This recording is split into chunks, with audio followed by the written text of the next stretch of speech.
Hey there! It's Monica Kang from Dear Workplace, and today I'm excited to share our first bonus episode!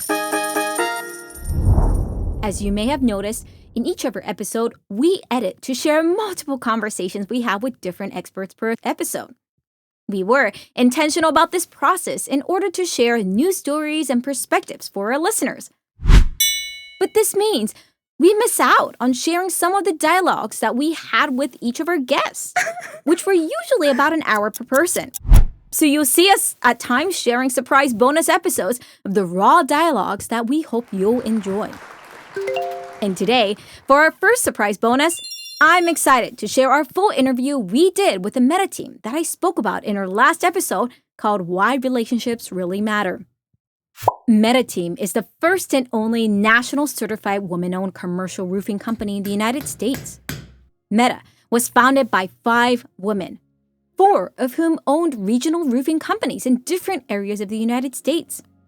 Their owners provide over 250 years of combined expertise and experience in the roofing industry. Pooling the institutional knowledge of each founder has created a culture of cooperation over competition, resulting in better, more consistent service and solutions for their clients. While attending WeBank, a supplier diversity conference in 2018, Candace received some sage advice from a friend. He suggested that Candace bring together other experienced and like-minded women in the industry to join forces as a way to grow their businesses and leverage their expertise. Candace spent the next year and a half networking, researching, recruiting, planning, and promoting this business model. In January 2020, Meta Team LLC was launched.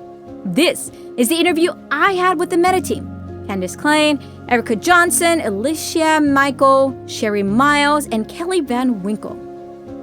I hope you'll enjoy it. And see you again soon at another episode at Dear Workplace. Love it. Love it. Thank you very much. Welcome to the show. I am so glad to have all of you. Super pumped. Would love if you can each go around briefly introducing yourself to share who you are and just 1 or 2 lines so that folks know. Erica, if you can give us the start, and then Candace, Alicia, Sherry, and Kelly, and I'll put in the chat so we know the order. Sure. Good morning, everyone. I'm Erica Jackson, the president of CYE Enterprises. But more than that, I'm the mother of 2, a 20-year-old and a 10-month-old, and so excited to be here. Good morning. I'm Candace Klein. I'm the president of Klein Contracting and the CEO of Meta Team and proud dog owner. I am Alicia Michael. I am serving as president of Meta Team, and I am both a parent of a 25-year-old and a 19-year-old and a proud dog owner as well.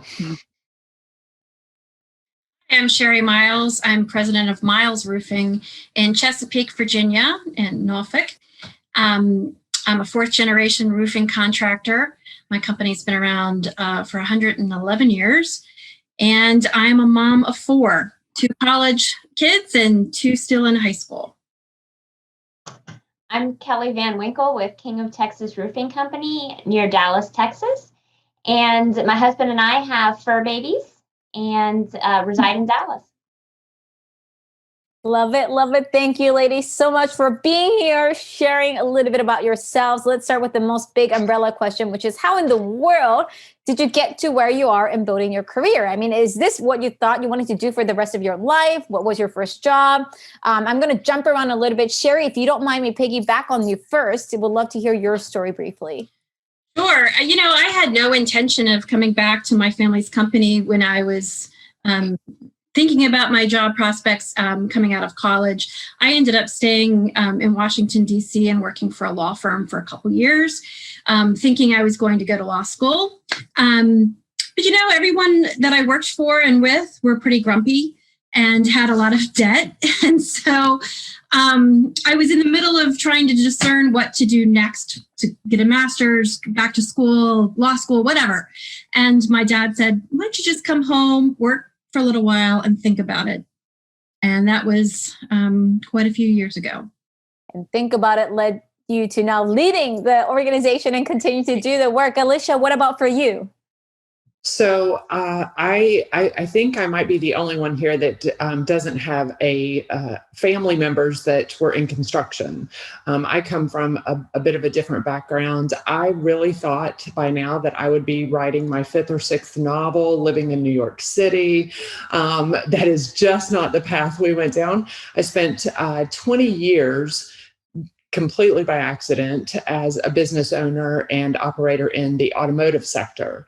I started out really as an office manager for a collision repair facility, ended up a couple of years later owning that facility and managing it for many years.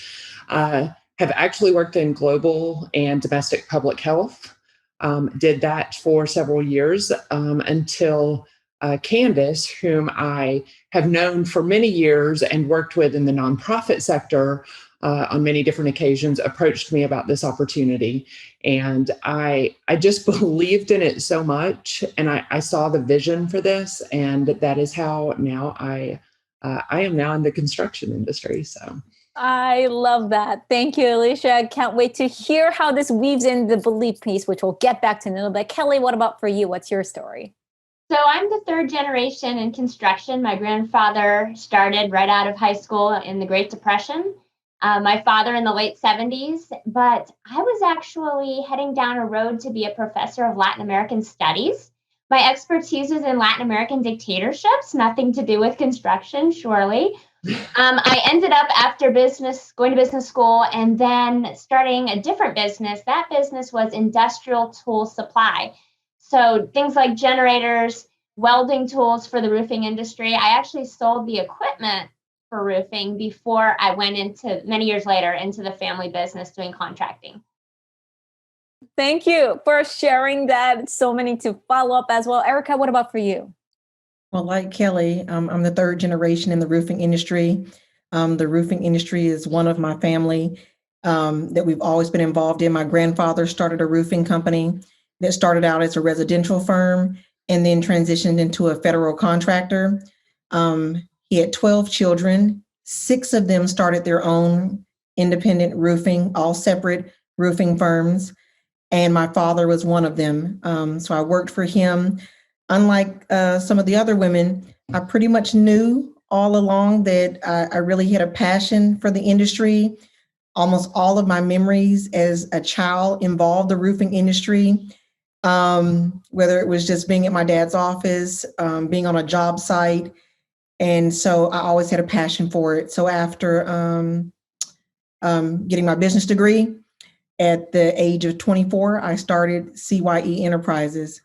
So, and then that company and the roofing industry led me to this wonderful opportunity with my partners here at Meta. Candace, what about for you? Well, I went to school and studied IT and writing because I always liked to bridge 2 different worlds.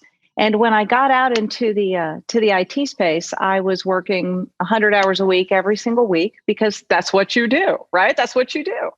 And several years into this, my father, who had an asbestos abatement company because roofing isn't sexy enough, he went, well, he said, why don't you, I'm buying out my business partner, why don't you come on board? And I said, no, no, I don't want to do that. And I love my mom and dad. They're great people. My mom doesn't work in the industry, but my dad, he's this brilliant engineer. He loves what he does. And I'm like, I love what I do too. And then this went on, he kept badgering me for like a year. And then I sat down one day and I realized that I had more dogs than friends because I worked so much. And I thought, if I ever want to see the world, because that was such a big passion of mine, I'm never going to be able to do it staying on the path that I'm on. So I quickly jumped over then to Klein Contracting, and I realized that we're growing market share in a diminishing market. Not so smart. So we quickly migrated into roofing then. So there you go.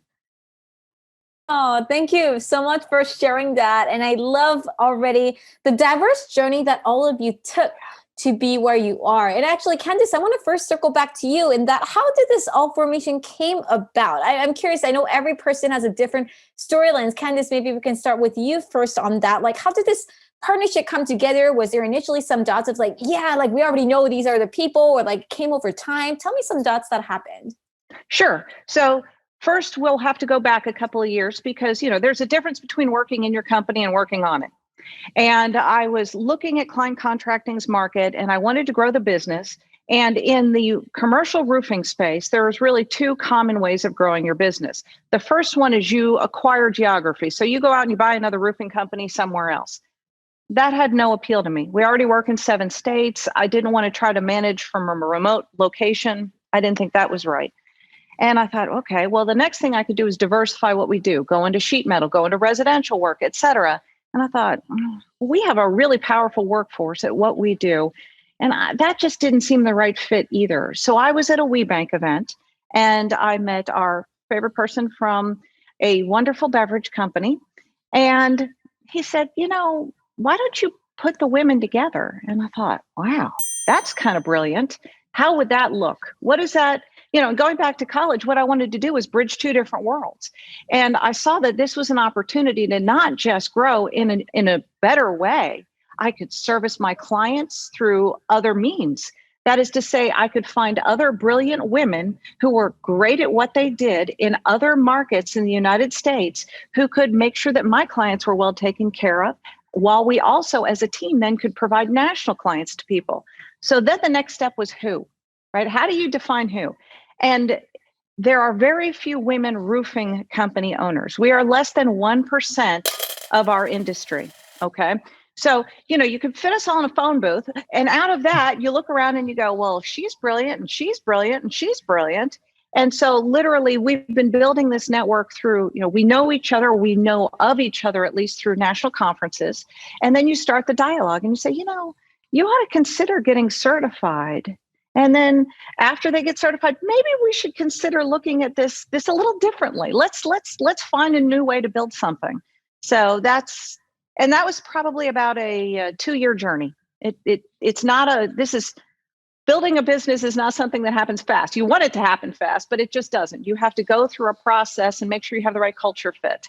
So there you go. That makes a huge difference. I know that's a testament to the result that you're seeing 2 years later and many more. Kelly, what about for you? What was happening from your lens? And what are you, now that it's been, especially been a year during the pandemic, what are you grateful for that came out of this team? And so tell me on 2 parts, your lens of the story to how the forum came about and what you're grateful for during that. Well, Candace was the first one that I interacted with on this idea. And I thought it was marvelous. And it really spoke to me because it was a way for us to also partner up and learn from each other, share best practices with each other, and in a non-competitive way. And sharing. And I think that's one of the greatest benefits of our organization is not only do we work well together, but we have those strong bonds. And we all may think differently, but at the end of the day, we're able to come to good conclusions and make smart decisions together.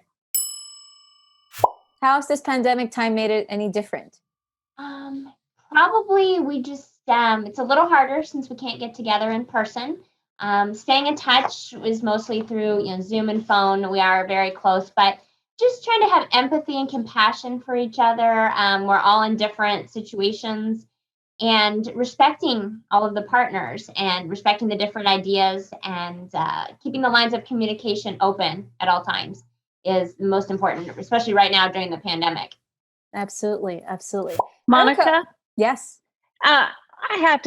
Kelly's not giving herself enough credit, because one of the other things she did for the rest of us during the pandemic is there would be times when we had trouble finding PPE. And, that's critical for what we do. And I know that Kelly worked on things like that. And as soon as she would have information, she shared it with the rest of us. So she's forgotten the fact that she also has shared her brilliance and her resources with us too. Yes, resources, Monica, were actually a very big deal when we got in the pandemic. Personal protective gear, the masks, the goggles, the gloves, everything that we use in the construction industry. There was a shortage. I mean, the medical industry was getting all of the protective equipment. Construction came up on the short end of the stick. And luckily, through some contacts, I was able to find us some of that. We're all, of course, very safety conscious, wanting to keep with the cleaning protocols, but that was an endeavor. Thank you for making sure, yes, follow up on each other. I appreciate that, Candace. We want to make sure those are built in. And so, Kelly, thank you for sharing that. Erica, what about for you? How did this story come into play and where you are now as a team? And especially also as somebody that you said who was already devoted to roofing. Like, what is this different from as somebody who's already been devoted in this space from the very beginning? Gotcha. Well, I was the last partner to come in to Meta, and Kelly approached me and we started conversating. And once I was aware of the other individuals that were already in Meta, already having such a high regard and respect for them from the industry, and then having conversations. And it took us quite a few conversations for me to really understand and grasp the idea, because we're so used to an industry where we compete against each other. So hearing the idea that we could come together, all still having, well, 4 of us having separate roofing firms, but come together as all brilliant women who have different personality types, who think very different, but come together and work great together, was something that just, it sparked for me, and I was immediately attracted to the idea, even just from the concept. So this has been my first year in Meta, and it's just been amazing. The friendship, the partnership, the sharing of ideas. I'll say that our meetings work like no other meetings that I have. The way that we take the pulse of how everyone is doing and really take that in regard to what we're trying to tackle. We still get more accomplished probably than any other endeavor that I'm in, but it's with a high regard for us as individuals and a mutual respect for each other. So I love that about our team. And then how did it play into me already being heavily involved in the roofing industry and having a passion and a day-to-day management of my own roofing firm? It was even a better fit.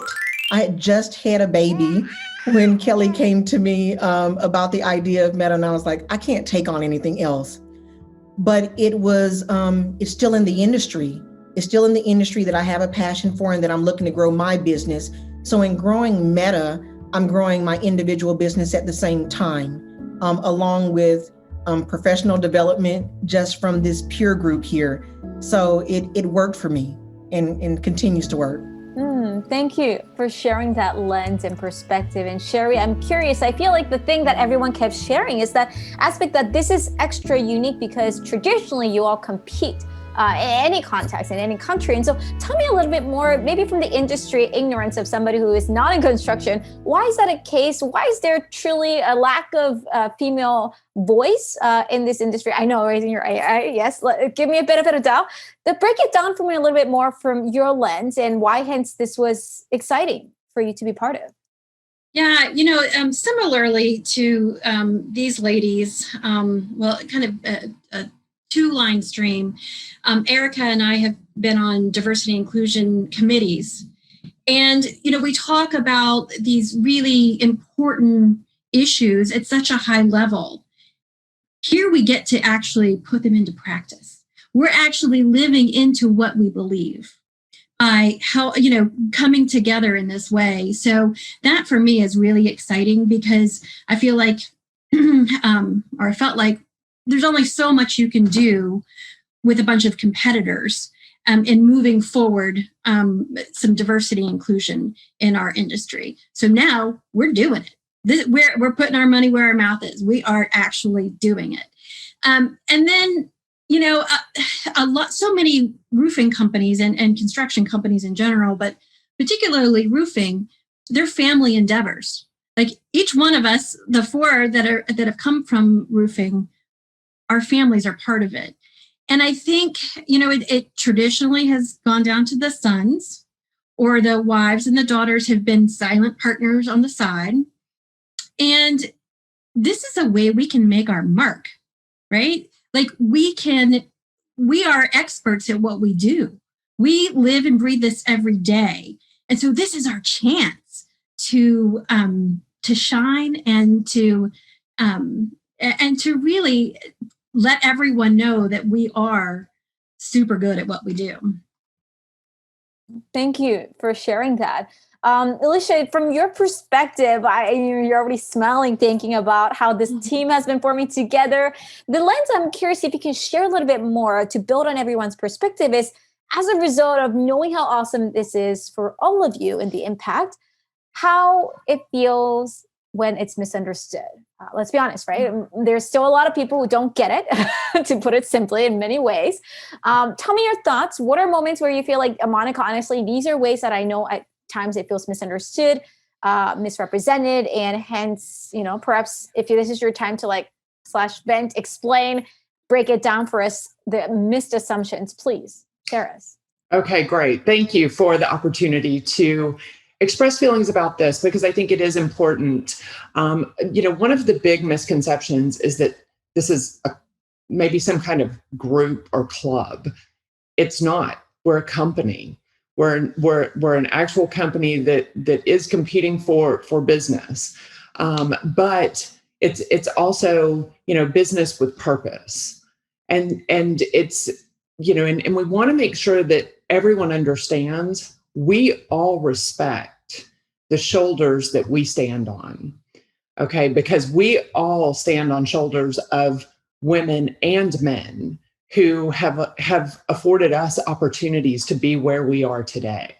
And so it's very important for us to be able to express that, and for people to know our level of appreciation for the different people and the different organizations who have allowed us this opportunity.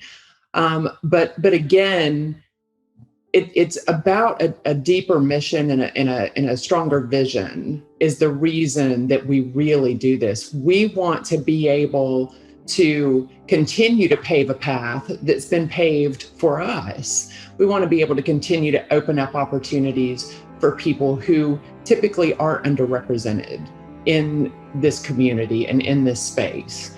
And this really allows us a platform to not only streamline services for our clients, which is really part of our mission, but also to empower diversity so that we can transform the construction experience, not only for our clients, but also for people who want to be a part of our industry.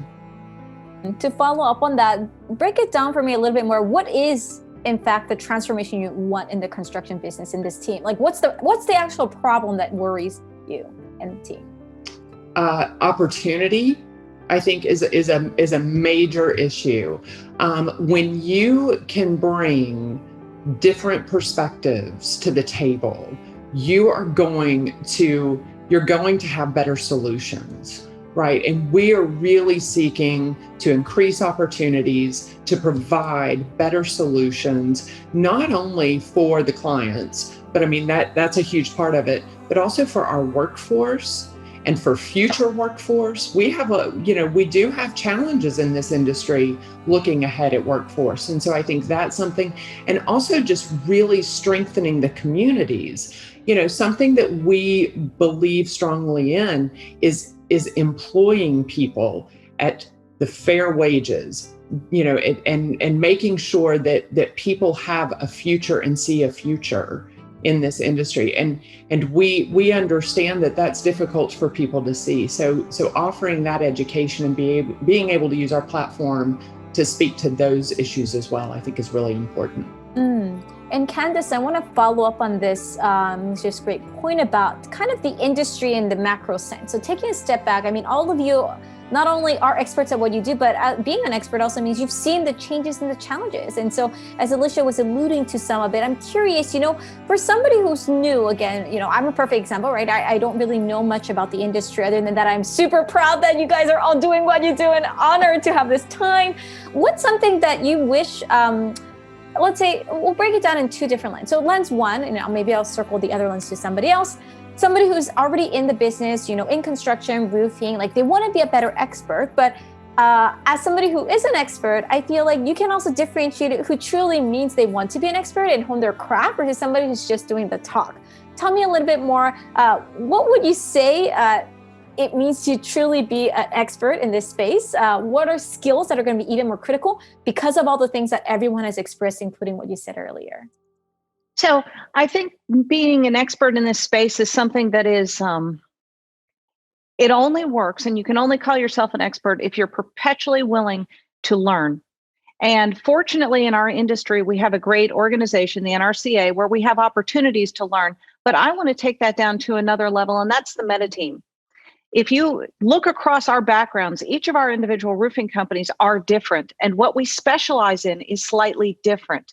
That means I get an opportunity to understand large-scale new construction in a much better way through my partner in Texas. I can understand more efficient photovoltaic solutions from my partner in Virginia.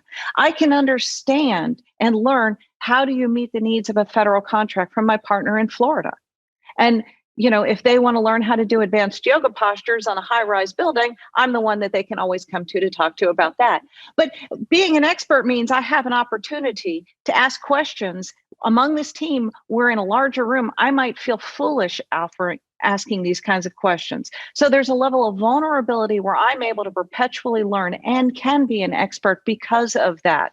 So these women offer me a chance to be better and to stay an expert in our field. And this is please go I'm ahead. sorry, please. Oh, well, the other question you were asking about, I think, were these skills. And it's not just the technical expertise, but it's also learning the soft skills and mastering the soft skills. Because I think if COVID has taught us anything, it's taught us that we're human beings having a human experience and we're doing business with other humans. And I know I'm going to pull from you here, if you don't mind. On your site, you have a script for how to work better together. And they're soft skills, but they're so critical. If we want to transform the construction experience, both for us and for our customers, we need to come to the table with those skills. We need to be curious about what their needs are. And their needs may transform way beyond a roof. Their needs may be very personal, and maybe we can help them in that area. We need to be mindful. We need to be empathetic. And I feel like if we want to be an expert, not only do we need to work together to continue to learn, but we also need to learn those skills as well.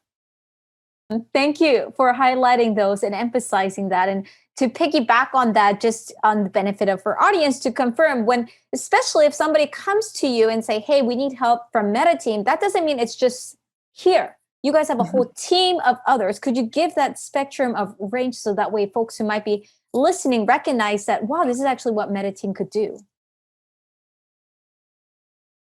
Candace. Oh, I'm sorry. I felt like I was sucking up all the air. I apologize. Actually, I think Sherry or Erica might be better at this question, if you don't mind me passing. Not at all. They're both brilliant. Go ahead. And Yes, please. Sherry, Erica? Wants it. Hot potato, hot potato. Well, if you don't mind, I'm going to step back because Candace really talked about some of the macro ideas of collaboration and working together. And I think to follow what Alicia was saying about what also differentiates us, I think each one of us believes that, the dignity of each human beings. And in order to facilitate having a workforce in the future, we need to make sure that roofing is aspirational, an aspirational trade. We start now with teaching skills, basic skills, critical thinking skills to the next generation workforce. And I think each one of us has an understanding and a passion to help each person that works for us live into a purpose-filled life. And it sounds, really high in the sky, but I live that and believe in that so much. And I think that my partners do as well. And they really care about the people who work for us, right? Each individual. And that translates to a really good job. Because when people want to come to work and are fired up and excited about the work that they're doing, that it means something. Like keeping families safe and dry, or keeping, corporations going because they have a roof over their head, that is meaningful work. And we can help sustain our workforce in the future. That is not the answer to the question you asked. I'm so sorry. But I felt that's like important. That's important. It really is. I appreciate you highlighting it. And Yeah, and there's so much that's important to this team, but I think when you break it down from, we help each other out in the business world, we help elevate each other and our companies, but we're also bringing all these other people up with us. So, and it's really, really an important tenet of MetaTeam for me. I'd like to add to that if I could. Or did you want to go first, Erica? Go ahead. Yeah, I wanted to just add to that because it's a topic that excites me so much. Most of us have workers that have been with us 15, 20, 25 years. And that's because of things like Sherry's talking about, making them feel warm and welcome, making them feel like they're part of the team. We know, where their kids go to school, what their wives' names are, where they like to go on holiday. Just being a part of their lives, and they appreciate that we respect them, but also giving them educational opportunities, training opportunities. And I think that carries over with our Meta clients. We are able to provide stability, a stable workforce. We're able to provide good quality work because we don't have a transient workforce. And so it comes off and also what we can offer our clients, a very, very strong culture at all of our individual businesses. Erica, I know you wanted to add as well.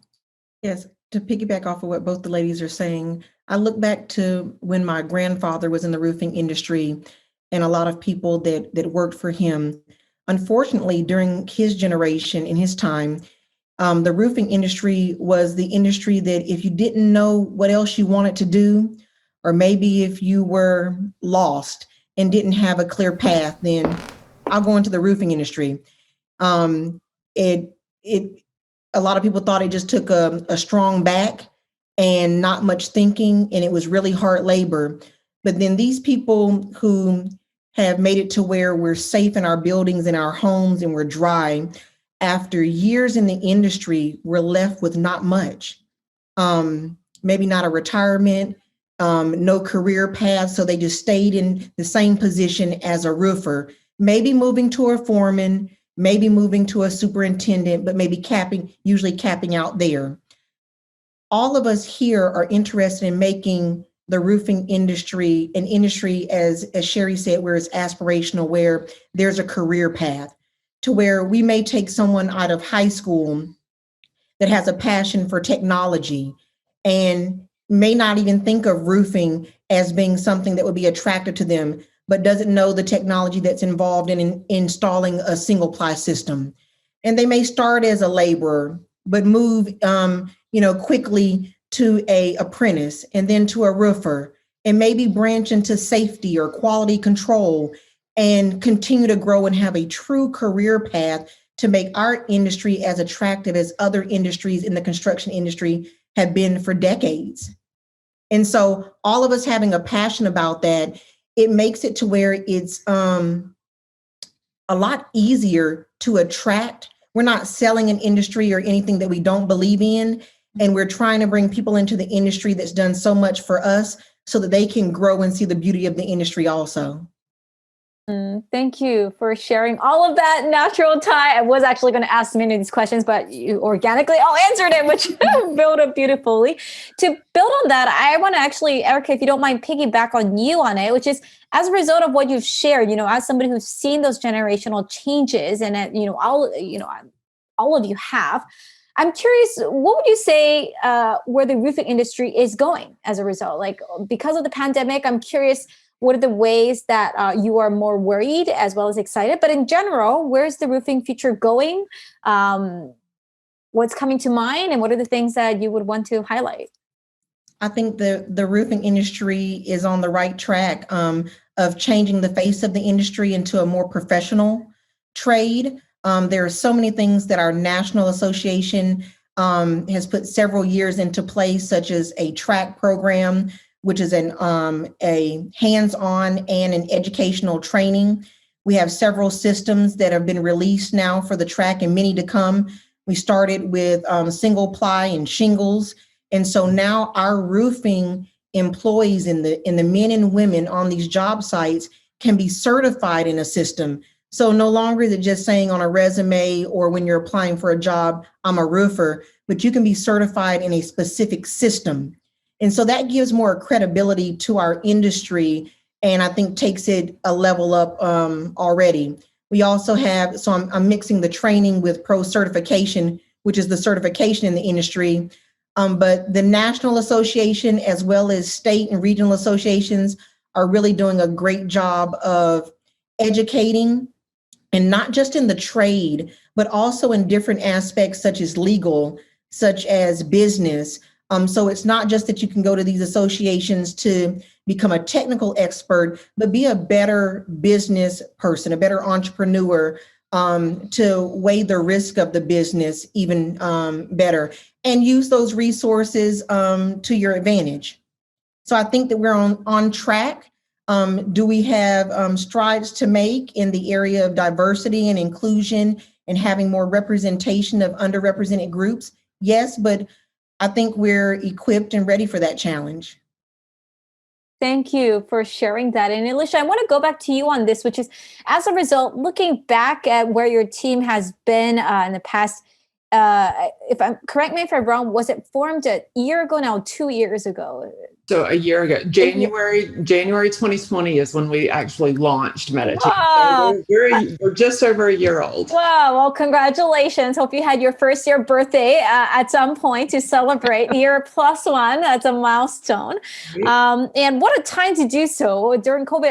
It sounds like then you already planned on it before COVID. I'm curious if you can share a little bit more how COVID has made this collaboration same, different, like how had it impacted in the way that you guys work and collaborate? Sure. So I will say that 2020 was quite an interesting time to start a company. And not just any company, right? So this is an entirely new concept. Unicorn. It's a total unicorn, right? And it's this innovative concept that has never been done before. So not only starting a company, but bringing an entirely new idea to the table.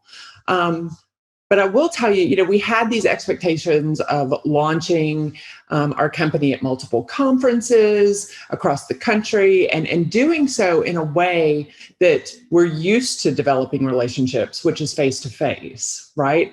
And that obviously just didn't happen. We had our first conferences scheduled literally for March of 2020. It was a WeBank conference, and everything just shut down.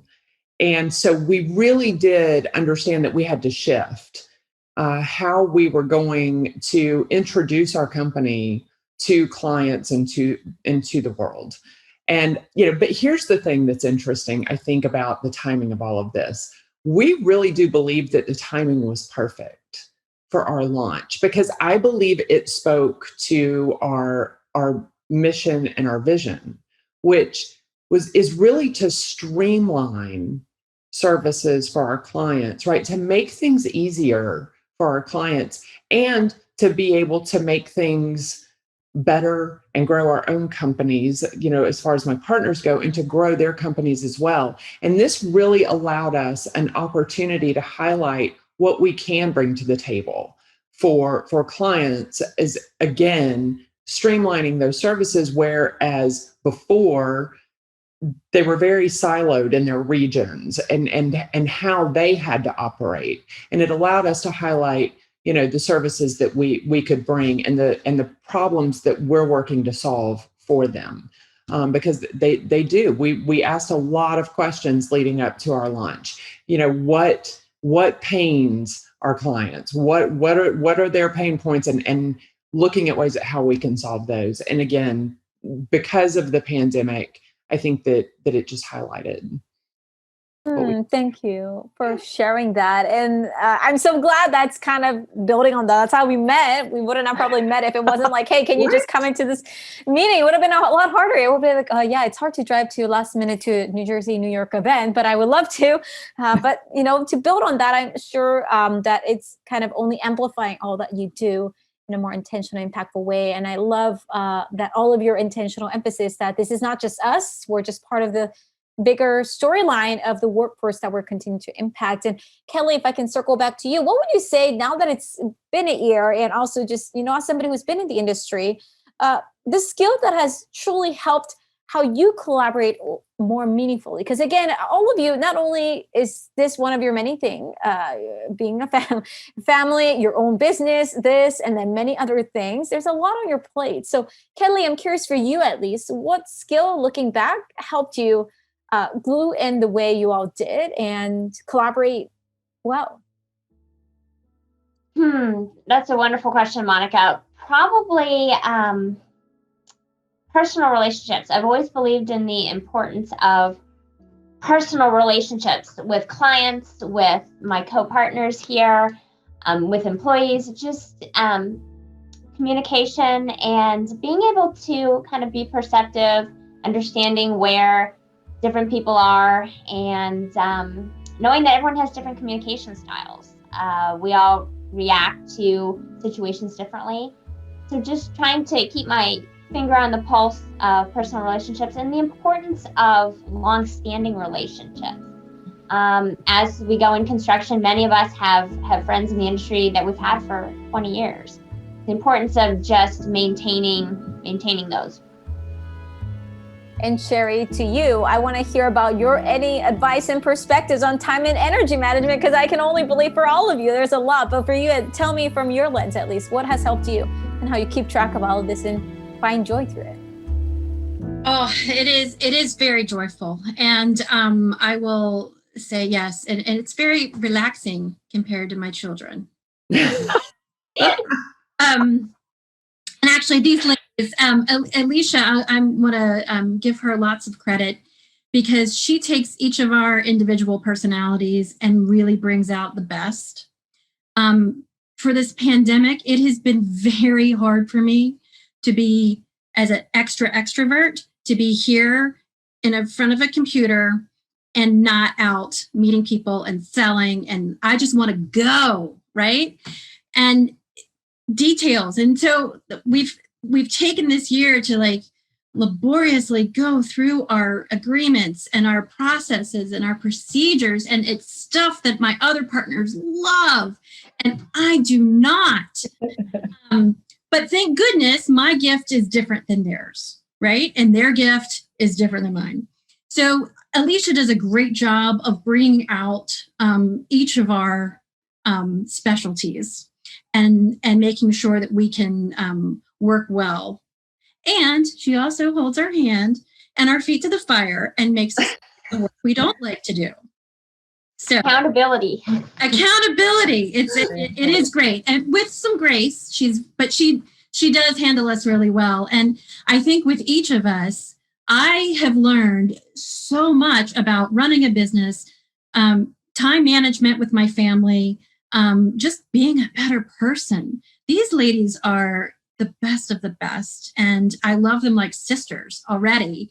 And I'm so appreciative that we've been able to build this thing and this concept, this idea, and like put it into motion. So anyway. Thank you. Yeah, Monica, Sherry is probably the most creative of all of us. She will maintain a space where you're able to be safe in, and that girl can just pop out. You're like, wow. So having her in a box and leaving her in Virginia for this past year has been a shame, because this is the woman I want on the road in front of people, because she will openly, creatively problem solve with all of us, with us individually, and for clients. And I think this is a huge gift and asset of the Meta team. She has this, she'll sit there and it's wicked. You're like, wow. And all of a sudden we have 17 new opportunities because Sherry's come up with, what about this? How we could do this? We could do this with, and I'm the introvert, just like taking notes going, oh, that's cool. Okay. That's great too. So I'm ready for everyone to get inoculated and to put Sherry on the road. Well, Sharon, we certainly want to make sure when the post-COVID world comes, the world and audience is ready for you and everyone else. And Candice, I did want to circle back to you on the other question, which is, as a result of everything that we've spoken about, what are you most looking forward to and where Meta Team is going and where to expect in the future? So I'll take that a couple of different ways. Someday when I take my personality, my type A personality, and actually choose to retire, which, who knows when that day will be.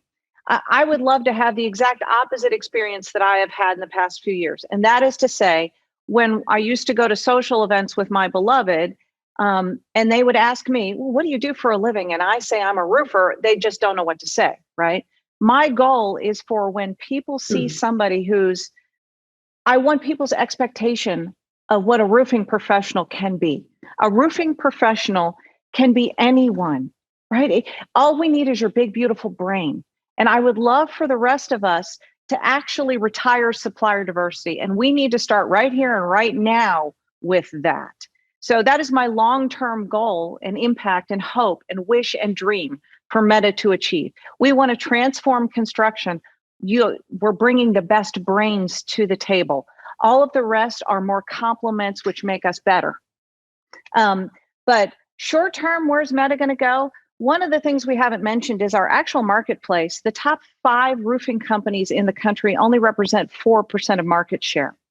So bringing this diverse group to the table with our creative thinking, with our unique skills, allows us to really consolidate and to really put roofing on its head and say, we're looking at this instead of as a competitive force, as a collaborative force to solve problems. So in the short run, I really want to see the market react and say, you know what, I demand more when I hire a roofing professional. Oh, thank you so much for sharing that. And believe it or not, we're almost at the end of our interview. I have a few more final questions. I hope you ladies are enjoying this time and sharing it. With that, Alicia, actually, if I can start with you, the question, and I'll ask the same question for everyone. And so I'll put the order in the chat and I'll refer names so that it's easier. The final question is, I know all of you shared a lot of wisdom and perspective, but, boil down, if they forget everything and anything, what is at least one single advice that you'll each share and how anyone can do anything and how they can innovate and thrive no matter where they are. So Alicia, if I can start with you, what is your single piece of advice? My single piece of advice is to surround yourself with people who operate at a higher level than you do, that have the same amount of passion that you do, and to share in those experiences and to learn from those individuals. I have learned so much.